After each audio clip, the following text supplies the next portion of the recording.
Before diving into this incredible story, remember to subscribe to the channel and turn on notifications. Here, every story has something to say, and you won't want to miss a single one.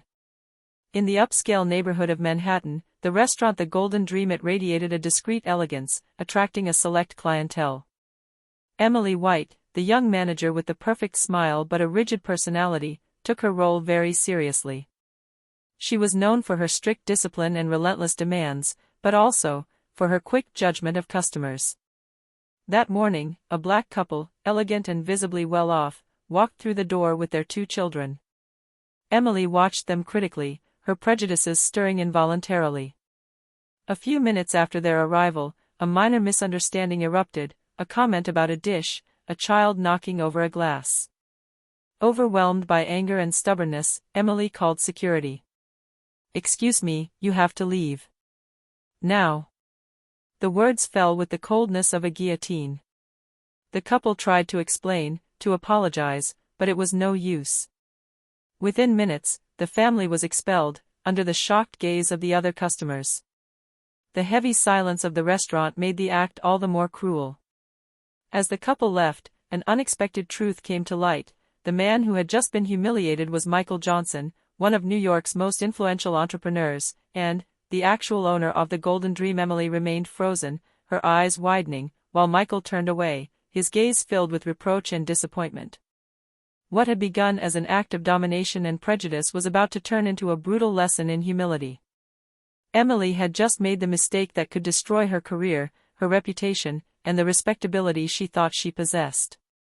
Karma sometimes strikes where you least expect it. Emily White had always thought that managing the Golden Dream made her someone respected and powerful. Her authority seemed unchallenged, until Michael Johnson walked through the restaurant door again, this time accompanied by his lawyer. Emily, busy overseeing the service, didn't recognize him at first. But when he approached her, the icy calm of his gait contrasted sharply with the confident air he exuded. He took off his coat, placed his briefcase on the counter, and stared at her. "Good morning, Miss White," said Michael in a soft but firm voice. "It seems you've confused ownership of the restaurant with simply managing it." Emily felt her blood run cold. She looked around. The staff and some customers who had witnessed the eviction were now turning curiously. The rumor of what had just happened was beginning to spread like wildfire. I don't understand," stammered Emily, unable to find the right words. Michael calmly opened his briefcase and took out the official documents. "Let me refresh your memory." He handed her the deed of ownership for the restaurant, signed by him. Each word seemed to hit her like a hammer blow. Emily stepped back, her hands trembling. Shame and panic mingled in her mind. She had evicted her own landlord and her family, wealthy clients, without knowing their identities. The murmurs of the customers turned into accusatory whispers. "You really did that? She's the owner." Emily realized her reputation had just been shattered. She felt Michael's gaze, a mixture of disappointment and suppressed anger, upon her. "You don't realize what you've just done, Emily," Michael said, his voice growing colder. "This isn't just an act of prejudice, it's a public humiliation." At that moment, Emily realized that this day would mark a turning point in her life.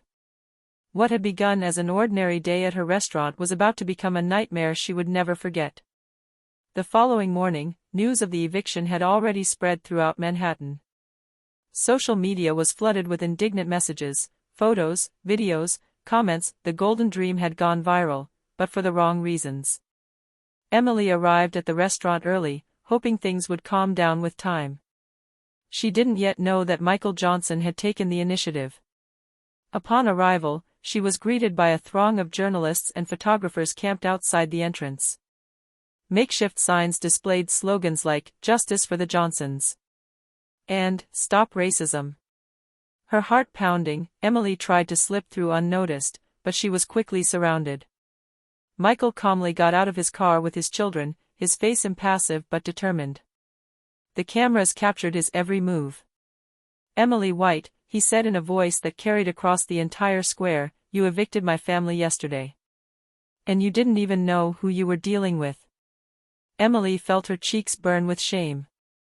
The journalist's murmurs turned into insistent questions, then into shouts.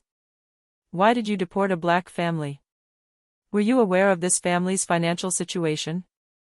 How can you apologize for this act? She stammered out a few clumsy words, trying to defend herself, but nothing could calm the crowd or undo the gravity of her mistake. Michael, with a measured gesture, invited his family into the restaurant. The journalists followed him, capturing every moment. Inside, Emily was confronted with the reality of her humiliation. The employees murmured amongst themselves, some looking at her with contempt. Michael turned to her, and his gaze was implacable. Do you think your apology is enough? He asked. You have hurt my family and tarnished your reputation. This is not just a lesson for you, it's a reminder that actions motivated by prejudice have consequences. Emily felt her legs buckle.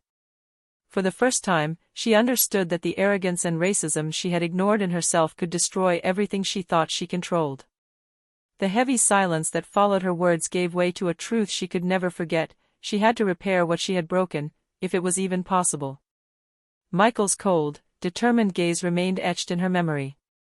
She knew he wasn't there to punish her gratuitously, but to show her what injustice truly meant. And Emily had just realized that, this time, karma had taken the form of a public and irreversible lesson. After the public humiliation, Emily thought she could hide behind timid apologies and hope the matter would die down. She was sorely mistaken. Michael Johnson, far from being appeased, had decided to make her understand the true impact of her prejudices. The very next day, he summoned Emily to a private room in the restaurant. The luxurious walls seemed more imposing than ever, and the cold light accentuated the awkwardness of the situation. Michael remained standing, while Emily sat nervously on a leather chair. Emily, he began, his voice calm but firm, you may think your mistake is limited to a few minutes of ignorance. But it isn't. Your actions have consequences for people, for their dignity, and for how they perceive you. Emily lowered her eyes, unable to meet his gaze. She felt the weight of her actions, the crushing of her pride, and the deep regret of having judged without knowing. You will be spending the next few days working with me, Michael continued. Not as an ordinary employee, but as someone who needs to understand what respect, humility, and justice mean. Emily felt a mixture of panic and relief. Michael wasn't seeking revenge, but he wanted her to confront her prejudices and make amends. She would have to participate in the daily management of the restaurant under her strict supervision. Meet with his team members and listen to their stories, sometimes painful ones. To face the customers she had humiliated, personally and sincerely. The following days were pure torture. Every move Emily made was scrutinized, every decision questioned. Michael guided her on how to serve respectfully, listen without judgment, and treat all customers equally. One evening, while serving a particularly demanding table, Emily almost made a mistake. But instead of shouting or judging, she remembered Michael's words: respect and listening above all. She apologized sincerely and finished her shift calmly and humbly. For the first time, she felt a sense of personal satisfaction that had nothing to do with her former arrogance. Michael, observing the scene from afar, gave her an approving look. He knew that Emily was beginning to understand the consequences of her actions. The lesson wasn't over, but a first step toward redemption had just been taken. And in her mind, Emily finally understood that true power does not lie in control or discrimination, but in humility and respect for others, a truth she had painfully ignored until now. The following weeks were a difficult learning experience for Emily. Each day spent alongside Michael and his team reminded her how much her arrogance and prejudices had hurt others. But she was finally beginning to understand, true responsibility wasn't just about running a restaurant, but about respecting every person who walked through its doors. One evening, Michael summoned Emily for a private meeting. He had invited the family she had evicted, Michael, his wife, and their 2 children, as well as a few employees who had witnessed the incident. The atmosphere was tense. Emily felt her heart pounding in her chest. Emily, Michael began, today you are going to apologize, in person. Emily took a deep breath. She felt the weight of her guilt, but also a new determination. this time, she wanted to make amends, sincerely and without futile excuses. I am so sorry, she said, her voice trembling. I had no idea who you were, and my actions were unfair and humiliating. I understand now that my behavior was not only wrong, but hurtful. I will do everything I can to ensure this never happens again. Michael and his family listened in silence. Then, in a surprising gesture, his wife stepped forward and placed a hand on Emily's shoulder. We see that you've learned from your mistakes, she said gently. The important thing is that you understand and that you change. An immense weight lifted from Emily's heart. Tears welled up in her eyes, a mixture of shame, relief, and gratitude. Michael, for his part, looked at her with a mixture of respect and firmness. You still have a long way to go, he said, but today you have taken the first step toward redemption. From that day forward, Emily pledged to transform the Golden Dream in a place where every customer, regardless of their background, would feel respected and valued. His career, once marked by arrogance, became an example of transformation and learning. And Michael?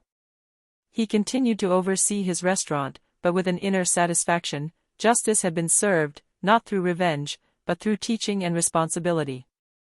Karma, this time, had been relentless but just. Emily had learned the hardest lesson of her life: beneath prejudice, pride, and ignorance there are always consequences that can never be ignored.